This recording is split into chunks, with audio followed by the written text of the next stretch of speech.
petit rappel aza moto asala ki nakota na mozindo ya koyeba si c'est vrai et réel que mwana na Jésus-Christ existaka ezaka grâce na ye na binda pena na mozindo na tali na bino oza ba piste ya solution ba piste ba argument moko très tangible. C'est le moment ya kosala bozongi na mabele na bino po te to mona ndenge makambo ngo eleka na misto parce que na kati ya professeur Fumuki Mbangu aloba boy bandeko na bino mususu o bazaina ba okena mikili ya poto boko tikala komona bango te boko na biso zelo seta soki boko na biso existaki te boko ya bango ya ba magia mikeli nga ko exister te loko ya biso existaka yango ya bango yango ezosaki ya bango ezala soki balobi initiation ya kuna ngana obo ya mote mais na olinga balongola un peu terme ya kozala initié parce que Fumuki Mbangu oyo bozo beta l'histoire que no bande ko Équateur ne balobi ke azala initié kuna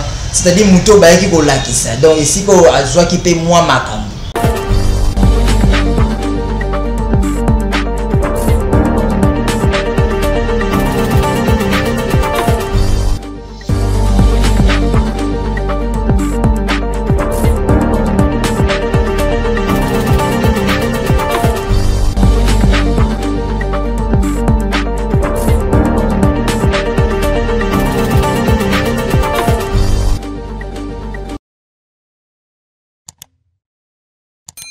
Avoir une parcelle à Kinshasa n'est plus un luxe. Grâce au service de FHP, devenez propriétaire d'une parcelle achetable en 4 tranches, c'est-à-dire 20 sur 20 à crédit pour une totalité de $2500. Voilà, comme propriétaire Elongo Nabandeko, il y a FHP, un service de Basali Bandeko Nyoso Obayebi Sele, Bayebi Maluku, jusqu'à l'entrée à Dr Mouyembe et Sikawapi. Bapesi occasion na bandeko nyonso que bakoka kozwa ba terrain à crédit bosa vraiment na lombango parce que mokili to yebite lobby bozomona un peu babisika na bisika to lakisa bino babipai o ezalaki ezalaka bazamba ezalaki bazamba to ezalaki ko négliger mais lelo bino moko boyebi comment te tizokoma seul mabele et qui t'a valeur te et se multipliera toujours, c'est-à-dire que c'est le royaume motoa ya kozwa. Pour procéder, hâtez-vous en contactant le plus 243 82 161 72 ou le plus 243 85 21 43 344. Réservez vos visites et ouvrez vos dossiers en toute tranquillité. La terre Congo au Congo. Bapesa mbote na elongi me babosa na mokongo bande ko balandi mbote bipai nyoso bozwami et c'est moi que ba ki bosa liboso ya ba tandeki na bino bosa Rolanda au parleur télévision matondo na bino mingi merci accent tisana na bino nyoso Rolanda biso ebele ndepe bosali ko s'abonner ba ina basa abonner na biso te bosa la première fois bozo tala biso ebele mais bozo s'abonner mukie vraiment souci na biso bande on a biso nyoso bosala na biso ba mama kuba to pesi bino vraiment ba mbote ba senti mingi na ba partage na bino bosala ka pourquoi pas neli mokela sponsor officiel to moni Enrico Mosala Munene oyo bazali ko sala ba partage to moni ba mama na no soki association maman mofondo toujours ndepe bazali ko sala effort ya ko partage ya ko talaka to pesi ba mama bibi chez nous mbote bisika bani bazoni bande ko na biso bozali tellement ebele action tinabino le lot embeli bino sous moi na bakoko tout ça na ba sujet moko très sensible et autre robeta na yeli solo troyer ba vraiment mingi ya fani na kati ya libota wana na kati ya libota oyo mingi bato bayeba entre guillemets libota ya kimbangu to robeta masolo ya kamba est-ce que kamba ezala vraiment terre promise ou ezaka système ndenge to mona que histoire créée par ba Belge pour bandeko ya ba province sous à l'occurrence il y a bandeko ya Grand Équateur batelisi fait que Fumuki Mbangu azwa initiation na épée na kati ya Équateur na ba forêt équatoriale na ba prison wana akutana ka pe na ba grande ligne ezengaka toujours que mutu nyonso po apesi c'est le ko za na kati na ifa kutana ba éliminer ba grande question na to solo on émission oyo to yeba vérité kamba ndeka ka suka tote mona bakoko mbote na yo yengekeno ndeko Gershon Mokendi yengekeno donc somo ina solo bana mbongo wa sebo bandeko mingi ba remarqué que lelo naza un corbeau donc naza ba regret belé na tu kobungisa moko ya ba idole ya vie nanga moto asala ki naeba qui est Jésus-Christ de Nazareth na tu kobungisa na kombo ya Omotunde Kalala. Toujours rendre hommage Tisipo. Omotunde Kalala, paix à son âme. Nga na ebi ya kufina yetu. Ezaka un changement. Parce que tiki ba maman na milimo ya incarnation na niveau au saranate. Mais question na rose à la deuxième, mais question na rose à la 40e. Mais un petit rappel, Azam Muto Asala qui n'a pas de mozindo ya koyeba si c'est vrai et réel que moi nana Jésus-Christ existe aka. Ezaka grâce na ye. Na binda pena na mozindo na tali mabino oza ba piste ya solution. La piste ba argument moko très tangible. Na kota na mona kata mozindo na fungola même babuko ye aloba. Na kota na babuku na ye na ba YouTube na kota na babuku na ba recherche ya makasi pena na babuku. Alors j'avais compris que grâce à la génération, il y a OE à vivre Nabiso, c'est-à-dire c'est quelqu'un qui était plus qu'un politicien. Parce que les politiciens, là, basolo takaka abongisa élection na ya simalobi, après azal encore mandaté. Mais ba omotunde bazo préparer des générations ya lobby. Talande mutama zalaki. Liko na mokombo musute kala. Ouais, côté à Kassai. Alors, toujours d'abord dans Katia, c'est parce que toujours la réaction est belle à Bandeko. Bazotel c'est que Babi Ndeko Kendi, comment se fait-il un initié ou bien mon temps peut avancer le colayer malgré tout ce que toujours ça la main, Bakadiam Pembawana Bazo soit bisoka Bazo Bomamiso na pété. Moi, on a beaucoup coupé sa réaction ni na Katia réponse ni na Katia et il y a les Cambouana parce que Siko yo toujours mon après Liwanae bah œuvre n'est comme sous nas donc comme il sous kolobama marquasi plus que même de son vivant on attend mon au kaka par là tu recomprends que grand espoir pour faire tête on n'est font la peu mission dans ma époque vraiment bah des côtés téléspectateurs il y a haut-parleur le collet et Seigneur est venu boyer barabo muto a sa grand initié tant balobarake a pu farater et ça les lonetinde na zolo na na komara livre moko boye za rappel grâce à Omotunde alobe lo moko boye na na mema ngosiko pe na bandenge na parce que milimo eza ndenge wana mema ngona bandenge na ngai et puis ndenge na kendaka nango na comprendre qu'il faut na kena na lignona et c'était grâce à lui lelo lo roi ya zate na mona mimona ngamo roi Omotunde c'est comme na ba étape mosusu pena kende ko mokenda wi pena keto sola na kibomo lili moko boya ba vérité non bimisaki Omotunde na kati na c'est-à-dire tant lelo ba œuvre na ye komi koloba makasi aza mutu autant mosusu parcours na ye bato babanda pena ko tchele kate bato bazomona ba Cheikh Anta Diop bazomona ba histoire ya ba Sundiata Keita ndenge moko bande ko musu ba beta ba histoire ya ba Edina Bala c'est par rapport au ndenge bango ba lekelaki bato ba ko beta histoire na bango na sima mais Omotunde aza maman na grand esprit notre émission est intro awa aza mutu ya préparer la génération après atiki pena ko préparer la génération ya ebele c'est-à-dire tant que l'artiste ne meurt jamais il demeure mais on est à plus que yango les appena plus que yango po lelo ko mona que non Omotunde aza sous na bisoté ngana zomo na eza na kaka transformation bisonde bateau to tikali bateau musu ba ba non ni grand esprit bazo so eka na bo pete boye c'est-à-dire les gens doivent comprendre que il avait un corps et na kati ya corps na ye azalaki na 5 organes oyo et capte information et puis épandit information ya liboso miso ya mibale zolo ya misatu monoko ya minei matoi ya mitano po oyo lelo eza isusu na biso te ozo comprendre alors na misu na ye ba information tout à capter pour misu azalaka na 90% ya ko capter information na ko pesa information pourtant ye amoni likambu ayebi ke eza ya solo yango nde etinda monoko esa nini eloba po ete bao bazana matoi basa nini bayoka ozo comprendre siko lelo tango corps wana eza sute alors elo ni to tikai na mo to tikai na ba organe d'esprit na oyo to li ke ezalaka eza mystère caché wana moto ayebi yango tata mokeli oyo ba chrétien babengaka nzambe alors que nzambe existera te ozo comprendre donc Omotunde il restera à vie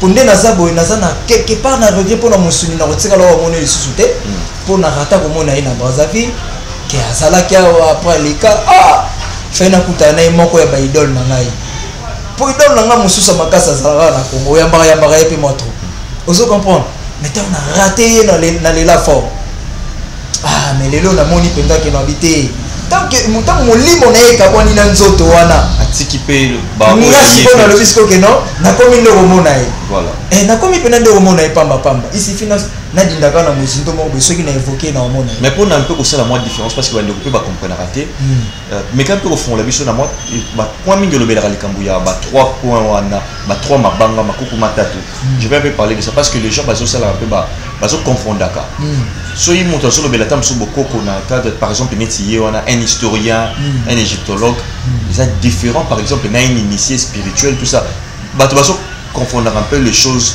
mais quand peut-être font la nom d'abord na 3 makuku matatu toye ba que batumsu bayaka bazalaka boye batumsu bazalaka ba science pour la science batumsu pour la spiritualité batumsu pour la politique to comprendre on parce que batumsu ba monka mutalo bela beaucoup apparemment bazué kaka comme spiritualité ba toucher aller balamoro c'est beaucoup comme ça fait c'est beaucoup comme ça fait non mais les gens doivent comprendre ceci nous avons 4 éléments de la nature oyo azinga biso avant de parler de makuku mata.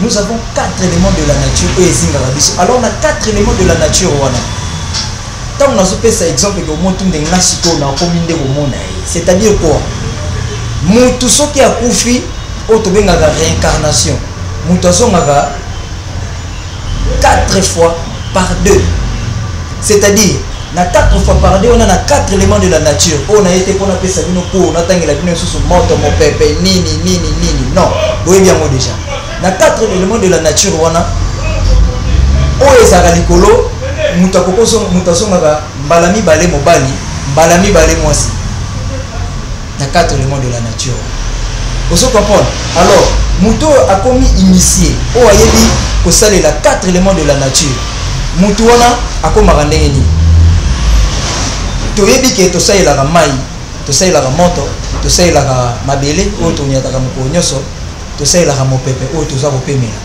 mais nakibu mutu il faut parmi ba 4 éléments nini ya salela makasi alors ce mutu a commis initié nda ko mara ko comprendre ba éléments nini o parmi ba 4 éléments nini ya salela makasi alors ce que au polisi facteur ya connaissance wana ya mone ko kigomema ona elo to bengi makuku matatu pour kuna nde ba 4 éléments à sa base kuna a commis na très haute spiritualité vous comprenez na triangle wana alors et pas il y a ba Congo ba pesa yango ba Congo eza na ba Congo na minoko nyoso même si on est en Égypte lelo bino bato besoin mo ba chance ko bima mingi so bo ke kuna bo mona ngo bino bato besoin ba chance lobi pe to moni pe au parler de na kati ya Belgique OK na musée ya terre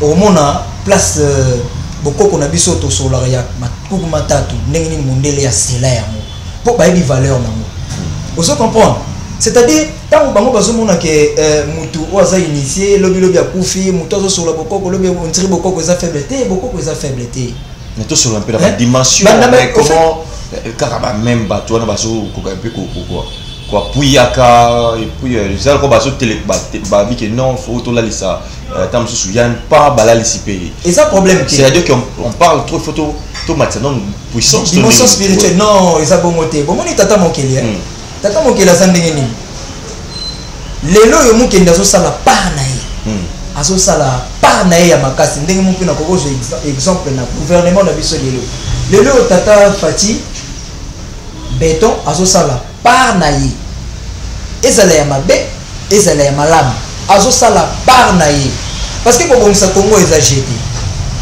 Congo ezali na milimo nango ozo comprendre Congo eza na milimo nango oh yele la komi likolo ya makambo wana il faut ba ko gérer ba état d'esprit ozo comprendre lelo soki ya zate ndenge moko pe tata Mobutu lelo sekula to betala liso na été poto kende kotala ba lelo photo ke kaka stade des martyrs c'est-à-dire to ça ne lo mosuté asala par na ya tikela biso stade des martyrs lelo pe tata Fati Béton asali par na ye azo continue ko sala par na ye ezala ya mabe ezala ya malamu si bien que dans son époque makile zotanga mingi na este banini vu que vous comprenez donc bah tu fais pas comprendre que ko beta masolo ya makambo ya molimo na kokota na ba grandeur spirituelle eza makambo mibale. Vous comprenez? Oyo aza initié ndakota na kati ya ba grandeur spirituelle. Oyo mususu oyo bakamasaka parallèlement ne bayeba ndenge nini kosola masolo ngote bamonaka bata boko bakufa pamba pamba bazana kindoki mukie. Mais ça science te na kati ya science ngale na sali écriture nanga au parler lokole lobi na kokende na kotika bakotayela nga na simana ya au parler ndenge lelo tata mokenzi azosala pas grande part il y a responsabilité na o etali kopanza message na likambo etali milimo na likambo etali culture ya mboka. Donc ceux qui vont na mosuni, c'est-à-dire que va permettre à accomplir bango se basuni ka bango ta mosuni te ke mo ba permettre basunga ceux qui peut ndenge za la wana. Vous comprenez? Dans le sens que ba lo baraka non ba bomi lumumba mais ba matisse sous gaz. Ba au motunde par exemple mais gaz de sumati. En quelque sorte. Faut mon qui manque va coincer mais gaz de génération en génération. 100 ans. Ce que parlait on dans que physiquement ce bango va toucher chaka mais or que ça sera juste bazo quoi que à quoi. Et ça non pas transformation. Il y a on a le besoin non pas transformation. Donc les longs de ko motunde les lobe ko zalande ko fati lobe ko zalande ko mona bakoko yan bayangami lobe ko zalande ko mukendi mais ba otala atiki nini. Vous comprenez? Il faut demeurer. Vous comprenez? Mais on va pas l'intérêt. Kasi ya moi parce que les lots parce que toujours bon manela ba bien fait ba bien matériel ba ça que ça na mo yango te et pas tata mokeli au motunde maman na point 10 sur 10 poko tika bana ba bongo lokola ba mona ba koko boye na ba livre ye akoma nazo mona 90% ya okota na kati pona ok ça la recherche au monde a préparé génération de comment qu'il a préparé génération tout le monde a Elohim nzambe ali swazana a préparé génération pour le bita monsieur olemba marambo tout le monde a mususu bebe moko bonita fanza azo sola makambango au ta la place aux ali so pe libanda mboka so to premier esa œuvre le bipo aux ala te mokeli robenga œuvre zotika là donc et pas nzambe perte ezate ko luka ko boma mutu lokola ndeko motumbi perte ezate pas nzambe perte ezate et ça peut être que bosungi ceux qui peut que kendele ndenge na ndeza ki non ba accident ezalaka neti wana nga na robe na moneti accident et là on va préparer mais quoi comme moi liwana e basango mo ba recherche oyo ki ndenge nini mais kotala ke alingaka mata avion ba compliqué nanu ti akoti après mais les gens liwa moka eza mystique makila na ekomi makila de kwa bela atikala jamais ko bela asme mais na ba recherche ba lobi ke non te ba minganga et ça ka rapona ko étouffer vérité parce que mondela salama bongo pour mutu mwendo ka mutazaka doté de vérité absolue mondela salama ka pona ko étouffer ya moni ba étouffa ba histoire o pese na intro ba histoire ba fumu dimbango ba betango na bandenge na bango vous comprenez tout on est photo polir ngo to abolir on a niveau saranate. Vous comprenez? Toi, boliramo. Ya babilo moko ba. Ya bilo moko ngana benga na takaba chrétien na benga bango chrétien apostasie. Et ça ba histoire moko apostasiste. Donc ça n'a rien à voir avec la vérité. Photo tika bo solo ndenge fumugimba ngo tika bo solo. 100 ans mutasali 6 mois ya ministère mais to beta maso na e. Ndenge mo pe to beta isola to beta isola lumumba. Malgré ba mino lukuta ba ela biso. Vous comprenez? Donc ndenge moko ndeko motunde to bando fêter sur ma histoire na nini oyo atikeli biso sur le christianisme a déniché ba mambo minene. Donc ndenge moko bambuta tike valobi ba kozala te ba otika ba grand homme donc ba grand esprit bien nango likolo nango bango baza coloniser te ya malamu ezaka wana tata mokila ngete koma na pona bango baza coloniser te po mutu lokola mfumu tike va soki ezaki na tamba époque coloniale soka kufi nzoto na awa na Congo bokozwa yango te liku wana fait que misé neti ba motu ti na kati ya ADN na ye il y a des vérités o efandi na kati eza na kati ya kibonzambe il faut pas le monde le pas dénicher yango il faut salela yango po azam molimo ndenge mona ba nzoto ba fumu kimbangu balumumba donc bokoki belela yango ekosala makambo minene faut ça la pas na bango kuna faut ça le pas na bango donc on a vraiment ba contrôler makambo mingi voilà yango na grâce au moni bandeko tike valelo se décida asarane na kati ya Congo po soka kufi awa ba biso ba oto ya na nzoto wana oto osengela to so to rojo oso comprendre ba grand homme bango wana On a compris, ils ont manigancé pour faire chercher à ce que Baluka Balian de quoi. Mais est-ce que Pécor ne peut sur le Gobima? C'est ça aussi les problèmes. Ah, mais c'est là où le bas blesse. C'est là où le bas blesse. C'est là où le bas blesse. Donc, tu sais, on a une vision de Nathalie, l'obineti, na su téléphone à petite sœur, na koti na YouTube, Nathalie Makambo ya ndeko au motunde kala. Nathalie n'a dit, oh, mais père, mais non. Mais père, on va bêter Babylone, mais n'est belé. Moi, je me dis que Moutou Mouindou Tilelo, tellement il y a un bassal là. Donc, on motunde bati, qui va livre, chaque livre, on a toujours. Moi, synthèse, il y a chez Kantadiop Nakati. Pourquoi? Parce que on appelle ça un grand esprit, la grande âme. Vous comprenez? Tout ça, Mamakasi. Vraiment. Tout ça, Bitumba Makasi. Mamakasi, tout pour la page, Nabiso Oyo, Nengeto, annoncé là qui binone Bandeli. Il y a émission, moi, la Bakoko. Si on est Kamba trop, le rôle la paix Bandeli Kobele pour Bazar Hotel Abiso. Au Koli Nakati, il y a Lingomba. Dans le Maramou Mingi, tu viens un peu Kobeta parce que. Mine Malobar toujours moto et au moins n'a plus dangereux que Baboti naïe parce que à moi avance moi maquillé à la marqué dans la moto. Alors tout le monde le cambo bande quoi grand équateur battle ici que Fumukimba Wazala initié ils actent solo bandeko n'enge betama na Bazaïr d'une manière car il y a aucun côté pour sectoriser les solos en gros. Mais il faut pas la vérité, on peut initier à y pour y tout fort, après ça va les solos. Il y a Fumukimba ou Yemoro. Est-ce que na Congo central qui ma Kamba ndeka ma belé à Souka.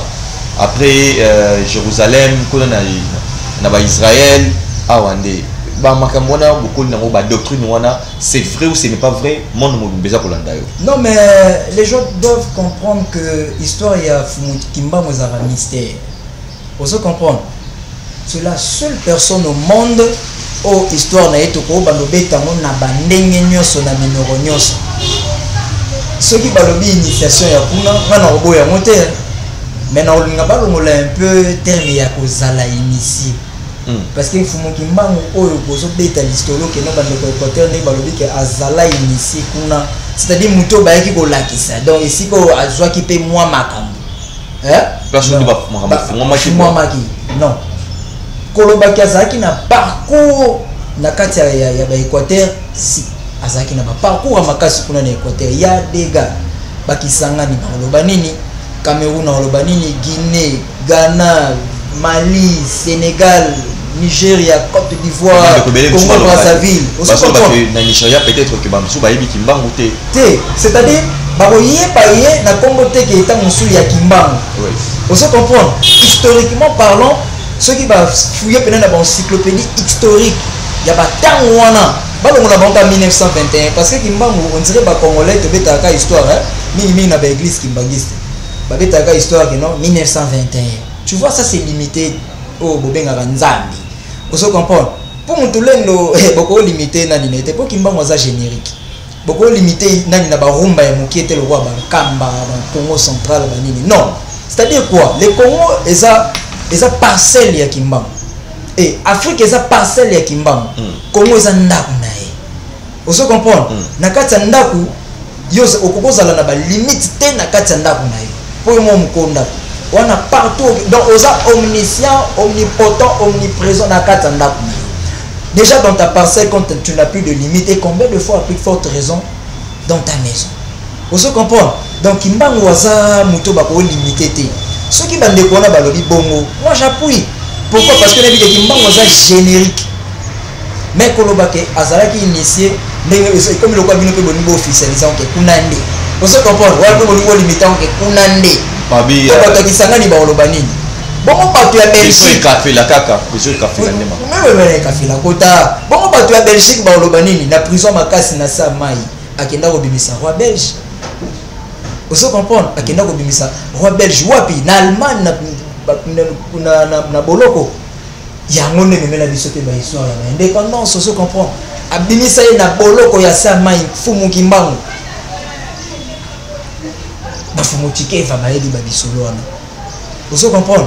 Batata mpadi basé wana ba papa mfuka bana mito ba papa sukami batu tout ba yebi ba histoire en fumu kimbam. Vous comprenez? Donc ko limiter ndé histoire kimbam ndenga elo na telemela ngo ke neti bande ko musuba ngba officialiser ngo ke neti karankamba ndé non. Bongo te. Congo déjà za terre moko promise. Congo ya moko parce que tout ça na Congo mobimba eza terre sainte. Congo mobimba eza terre sainte. Alors tout ça na ba terre tous eux ezali ba lieu saint. Lieu saint on a le roi ba lieu bankamba Nouvelle Jérusalem. Bon on peut na sepela na Congo na Nouvelle Jérusalem te. Pourquoi? À force d'être christianisé, tellement bolingaka ba ça la bino, bo créer pe Jérusalem na bino bo benga Nouvelle Jérusalem. Moi on peut ça bilo nga linga ça passe pas chez moi. Vous comprenez? Ça pour na ba juif. Mais ça lieu très saint. Pourquoi? Parce que kunande esika oyo soke na mukanda ya Luc okomona tango ba master wana bazotuna mwana na kolo Yesu. Esika nini tokomona makambo ngolo besika oyo ba bibembe kozala ya kosangana. Monde mobimba bibembe zalaka ya kosangana esika moko. Oyo sangana penake no yango esika batu baya ko se recueillir. Ezaka na nkamba. Eza lieu très saint. Donc même ba kimbangise ba mo pe ba raté ke ba sambela batu bakufa. Même mo ki mo bato sambela batu bakufa. Mon qui est mobile, ça ne va pas comprendre. Est-ce que bande quoi c'est ka barondi malika bozoloba? Bon papa masamuki di bandi mangote. Ce bon les bandi miango masse, bato c'est kata bandi miango te, je m'en fous moi. Vous comprenez? Parce que mon qui me fait bandi maketo ça la bato bakufa. Pour muto asomona na te, oyo asomona na te physiquement. Azanani. Azamoyi. Bon, tolo basa molimo. Vous comprenez? Oyo bakundi awa batie bembe aya mfumu diangenda kunti nga na ye na nkamba na ye babengi yango mausolée na ye nafukami nazosenga pa nani takufa na kenda mek na ye munesika batia pierre noire na se nango kuneza ba mikuwa bato balaya ozo comprendre ba mona nani bobele banani bawei okena Vatican OK na ba temple na bango nasima ba temple na bango na nyoso tu nabike kuna banani nyoso eza banani ya bawoi. Mais comment mutakondi mateke to sambela bato bakufa? Même ba chrétien ba bela Yesu ba l'accepter sur le gars Yesu. C'est-à-dire physiquement bon mon a été mais spirituellement bo bela rapé mo wei Yesu. Pona bango azana bon. Pona bango azana bon mo banini azali ko yamba ko azana nzela. Fati azana ressuscité. Non. A exista ku tuta wa kufa ndenge nini? Mutu akufa kaza mutu exista. Ndenge mfumu mukende fandi boye donc aza mutu oyo lelo soka zate tebi ka exista liko na ba internet zali liko na nyoso tozo sala. Osomona œuvre. Mais Jésus-Christ n'a aucun œuvre o atika. Œuvre tamo ko etika la te. Liko na ngona fanda makolo pena ya babuku ya mfumu kulutu na ngoto kufa fumu kala. Natikala komona te muta feuilletation historique ya le kuta ya kolosi lola ça fait très mal.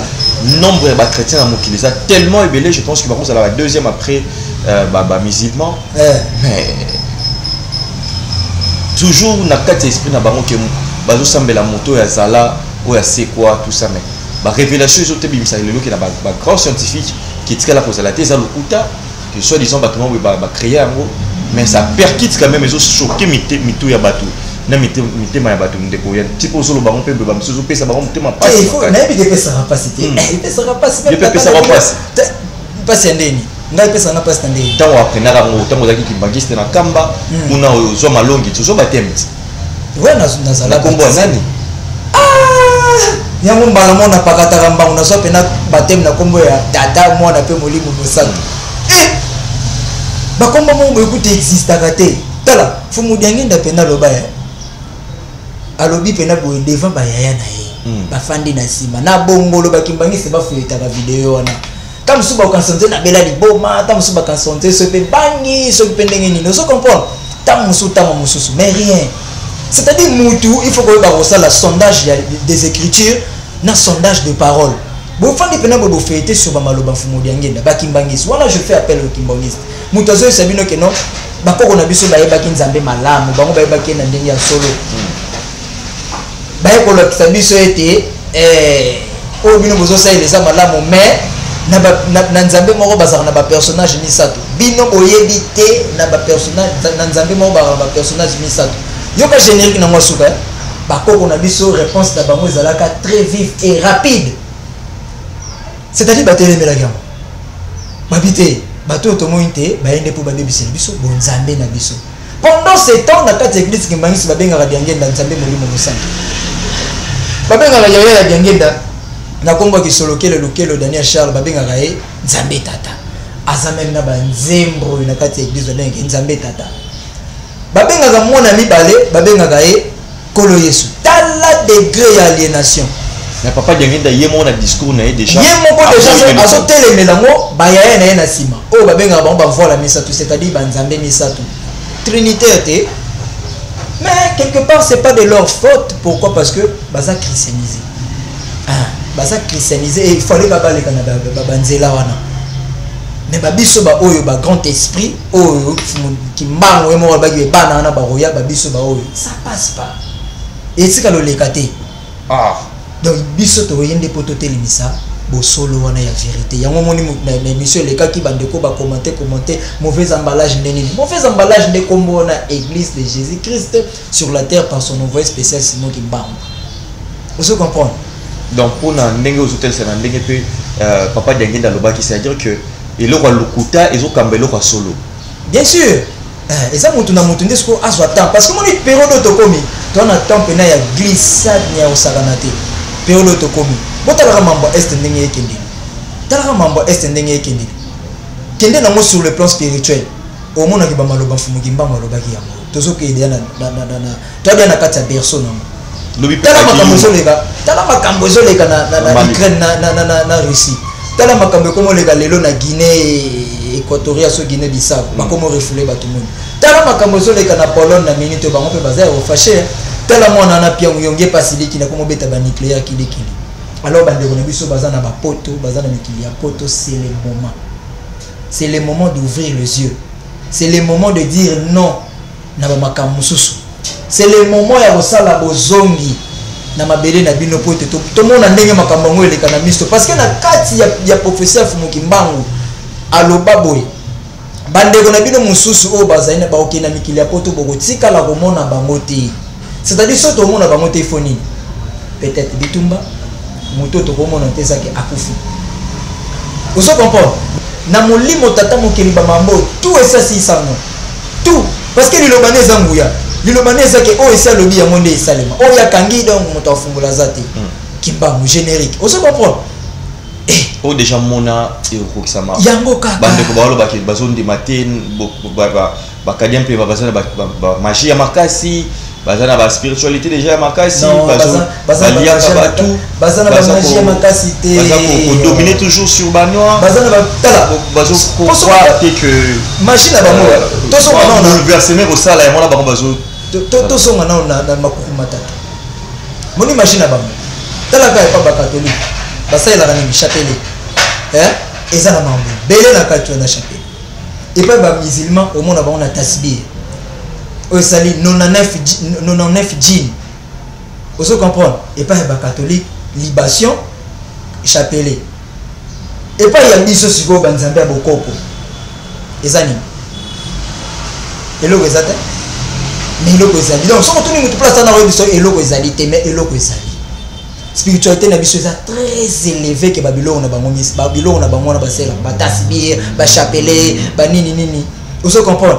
Pour pyramide ezana mo ya biso ezana mo ba libation ba libation ya ba libation ya basine na biso eza ba kuku matatu. Vous comprenez?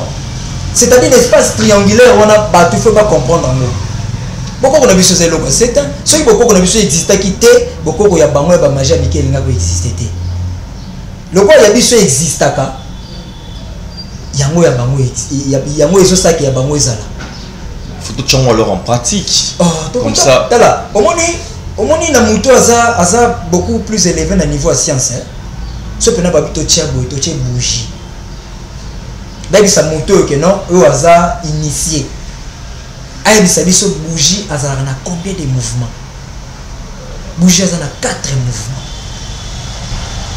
bougie kao to pelisa azala na 4 mouvements na ba mouvement bougie wana ana mouvement moko to benga mouvement ignorance parce que ozwango mitu to amona na yango mais ba o expliquer biso 4 mouvements bouger ça les maona moko na longo longo za ignorance c'est-à-dire otikala kana 3 makuku matatu na kata ba bougie wana ba mouvement wana soko moni ya liboso ozo sala et ramener que ya deuxième pour auto so ignorer so moni ka ya liboso ozo sala comme on ya deuxième oza initié so moni o ya mibale oza grand initié so moni ya minei wana okomi maître grand maître siko likolo nango mindele bamona ba miracle nango epai ya bakoko na biso kaka na bamoto oyo ya kotelemisa moto bakoko na biso banda kopelisa na bakolo na pétrole bamona yango bakoko na biso nde baosalela ozo comprendre bayiba tout ezaka nango ya biso ezaka koyeba kosalela c'est-à-dire pas moko na yo kaka ozomona ke mutu mwindu basoloba ke non science na biso tosalaka eloko te science na biso tosalaka eloko te fumu mukendi obimi na mutuka no esali accident landanga bien et baby pene elongi nyonso ko momona kaka bakongolais na biso to ignoraka mutuka wana ekoti oyo epa bandeko oyo babengaka batolier bazongisa elongi ya mutuka na ndenge ezali kaka na mwa marteau na ye wana na nani na ye wana tata mutuka ezongi ndenge yango ezalaki ndenge mundele asalelaki yango yebisanga ndeko wana asali science nini akoti monini place nini azaka doté d'esprit congolais oyo ko congolais capable osala eloko nanu ya salade ayekola te okana osalama mais on a coûté côté patolier bon combien de fois à plus forte raison ceux qui pena na Congo toza na esika mo boye volonté chami pena makambo chami bato basala mituka yo mais to sa mituka te to kabola ba domaine bato basi baisala monter bazala koto yo bato babosala oyo bazala koto yo bato ya koto so comprendre to ko kabola domaine na niveau osaka na te to sa pe mutuka potala dia to zongisa mutuka o mundela sali e panzani to zongisa nka na batol papa batie mastic pe peinture pas ezongi vous comprenez c'est-à-dire que tu es doté de spiritualité très haute pour on est à côté de l'esprit que bako salon mais combien de fois il y a made in Congo et quoi ça les maté on est ça science té et ça qui bon doquité manque à volonté voilà c'est bien dit tout na mona bakoko vraiment tout ça là chapitre belé tout ça là chapitre belé il y a solo na bino le qui chapitre to préféré qui vraiment to peut c'est la bino pour que ekota na ba question na bino surtout ba nini ya pour avancer laissez les à partager mona bakoko merci na rapport d'invitation est-ce que ko zongi les sous biso na lombango pour na to beta vraiment ma rapport on faut pena ko zonga pour faut ko zonga na kanisi bande ko prochain épisode tableau bozalawa il faut que nous sur l'histoire du royaume Congo, il faut sur l'histoire de l'empire égyptien, sur l'histoire de l'écriture, parce que tous en écriture, écriture mandombe, il faut sur la source de art vernaculaire, il place limela, il faut sur la bamambo penzebeli, et puis il faut sur la moi historique il y a ndeko omotun de kala la paix à son âme, donc tant on a sauvé le omotun de paix à son âme, il faut penser dans le net bandeko bamona ilongiamo na bakoko na regret na ngonyo surtout donc souci ezali penza to panza message na ndenge makambo ngozo kindi parce que ko yamba boye to sur la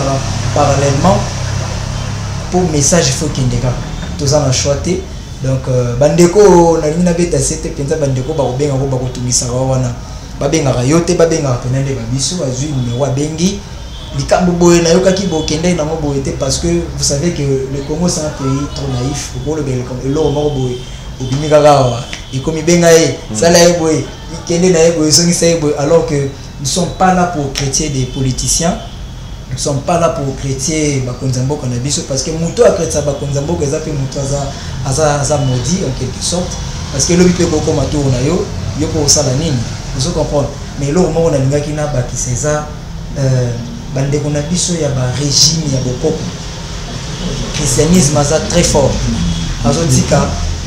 azotika makambo minene c'est-à-dire christianisme akoma même na niveau que kosala ba branchement de kotangisa rabatu ba cours biblique o ezo bakisa bango ba argument qu'est-ce que ba régime ya bokoko na biso ezo préparer pour nous préparer jeunesse ya lobby parce que jeunesse ya lobby on est jeunesse oyo ko bundaka na jeunesse oyo ya lobby christianisme ozo préparer to bandoke na on kaka boy vous comprendre c'est-à-dire papa Nkusu papa chef spirituel l'église kimbangiste papa Kiangani na administration ne mobimba papa mais papa Kiangani déjà parmi bateau bazana ba cours biblique wana parce que bango c'est Jésus-Christ qui a envoyé Kimbangu problème de yangoana problème pena makasi yangona bango da basali musala na bango côté ba concher problème yango izo sala na pasi bo tant kana na koma na point ya likambo wana kotala ke mayo e baleo bande ko mususu ba yo kota lobi ba yo lobela bokoko bitumba ngo bando ke na nka bo c'est-à-dire bateau ba pesa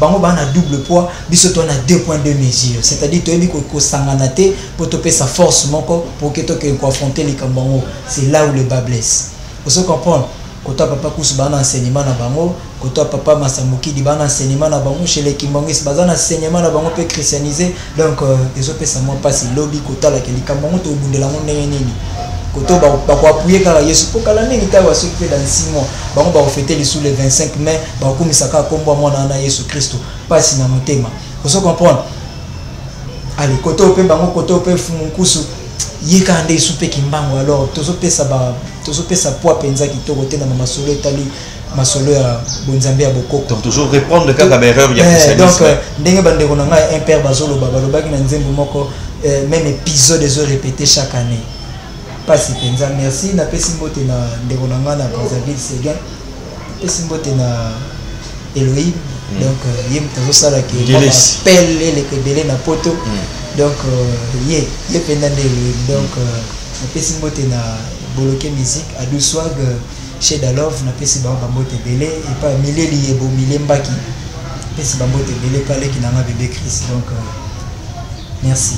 Voilà, clin d'œil spécial à tous nos téléspectateurs binyo sobolanda biso avec plaisir na invité c'est moi tout dans monter masuki na zali boso na bino tant to muyara mayo tout ça là c'est pour na bino makambo ezali somo vous toujours kosusa mitu mais il faut total yango au-delà ya physique total yango na mise moko spirituel tout ça toujours koloba je pense que solution est aux hommes ngana bino to silani pe to kutani au prochain numéro vous continuez toujours ko sala biso confiance fondation parleur coup de chapeau na mayo ça là awa na mboka ensemble na bande nyonso libanda ou bazoli na pe bakoma bakota pe na kati ya fondation bazala ba membre ensemble que tokoka pe ko sunga bato mususu ça là vraiment plaisir il y a trop to kutani au prochain numéro bye bye.